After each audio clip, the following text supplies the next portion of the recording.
이걸 부정선거의 근거로 주장하면 동시에 신중동뿐만 아니라 모든 지역구에서 부정선거 유령표가 존재했다는 주장을 해야 합니다. 안녕하세요, 타이머택입니다. 신중동 4.7조 투표에 대해 말이 많습니다. 이번 영상은 제 의견은 내겠지만 확신은 담지는 않았습니다. 대신 같은 숫자를 4가지 시점에서 보도록 하겠습니다. 일단 제가 하고 싶은 말은 세 번째지만 첫 번째와 두 번째를 보고 얼마나 인상이 달라지는지에 대해서도 한번 생각해 보시기 바랍니다. 첫 번째 시점, 한 명당 평균 4.7초가 걸렸다. 여기에 덧붙일 말은 없죠. 신중동에서 약 1만 8천 명이 투표한 것을 보고 한 명당 평균 4.7초가 걸렸다는 말입니다. 이미 아실 분은 다 아는 뉴스니 굳이 부가적인 설명은 붙이지 않을 것입니다. 두 번째 시점, 신중동의 선거 장비는 평균에서 얼마나 부족한가 부분입니다. 이걸 알기 위해서 약간의 산수와 귀찮은 작업이 필요합니다. 그 작업에 대해서는 출처로 제시하지만 계산 과정에 대해서는 이미지보다는 입으로 설명하도록 하겠습니다. 어려운 게 아니라 귀찮은 거거든요. 사전투표에 대해서 알려진 사실을 하나씩 나열해 보도록 하죠. 첫 번째로 총 투표인은 1200만 명입니다. 두 번째로 관내 투표인은 약 270만 명입니다. 그래서 관내 사전투표인은 약 900만 명입니다. 그리고 총 사전투표소는 3500개소입니다. 그러니 한 투표소당 평균적으로 사전투표인은 2577명입니다. 이제 시간당 투표자 수를 구하면 107명입니다. 마지막으로 분당 투표자 수 1.79명이죠. 그럼 이 분당 평균 1.79명을 커버하기 위해서 사전투표 운영 장비가 투표소당 평균 몇 대가 분배되어 있는지를 따져야 합니다. 사전투표 운영 장비 수는 13,400대, 균일하게 나눠준다고 가정하면 3,500개소에 대해서 3.83대를 나눠줄 수 있습니다. 실제로는 예상되는 인구와 투표율 등을 고려해서 장비를 분배했을 겁니다. 그런데 지금은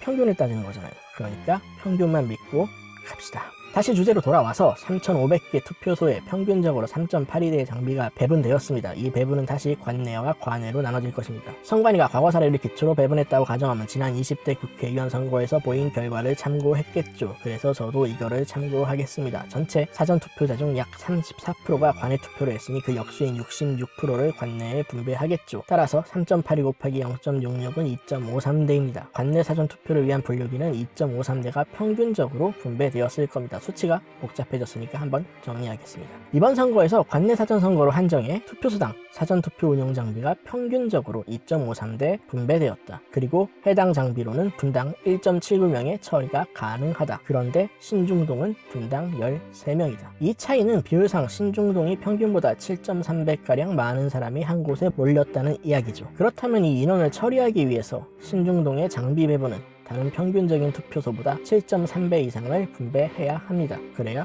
소화할 수 있겠죠. 평균적으로 투표소당 2.53대가 분배된 결과로 이번 총선을 치렀으니 7.3을 곱하면 필요한 사전투표 운용 장비는 18.4대, 반내림을 하면 18대입니다. 그럼 한번 신중동에 분배된 관내 사전투표 운영 장비 대수를 확인해보죠. 선관위에 따르면 관내 15대, 관내 8대입니다. 평균을 가정해서 부족한 운영 장비의 차이는 약 23%입니다. 물론 여기서 예비를 위한 기계 등의 차이가 더 커질 여지는 있지만 일단 저는 다음 세 번째에서 다룰 나르장터에서 선관위가 발주한 수량이 13,500대인데 실제로 투입된 양은 13,400대라는 것에서 고장난 기계를 대체할 예비 대수가 100대로 이미 반영되었다고 가정하겠습니다. 물론 이 가정에 동의하지 않는 사람도 있겠죠. 그러나 예비보다 더 큰 차이는 저런 기계 장치를 도입할 때 수용 능력을 타이트하게 잡는 게 아니라 여유롭게 잡는다는 겁니다. 아쉽게도 그 수치를 명확하게 보여드릴 자료는 찾지 못했습니다. 저는 그 수치가 어느 정도일지 모르겠지만 평균보다 20% 정도 예비로 잡았겠지 정도의 생각이라서 이걸 부정선거의 근거로 타인을 설득할 재료로 쓰는 것은 주장할수록 힘들다는 결론을 냈습니다. 또한 이걸 부정선거의 근거로 주장하면 동시에 신중동뿐만 아니라 모든 지역구에서 부정선거 유령표가 존재했다는 주장을 해야 합니다. 그 이유는 세 번째 수치를 보여드리면 아시게 될 겁니다. 이걸 보면 20%가 매우 작게 느껴지실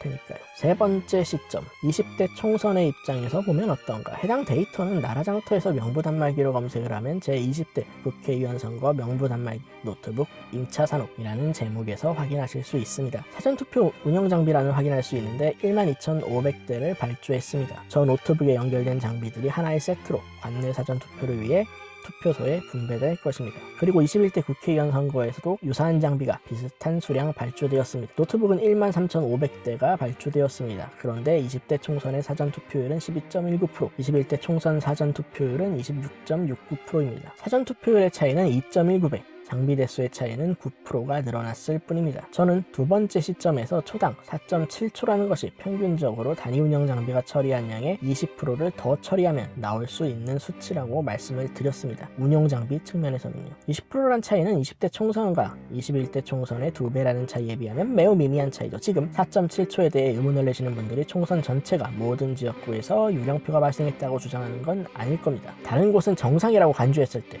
신중동은 문제가 있다는 거겠죠. 그래서 네 번째 시점이 나옵니다.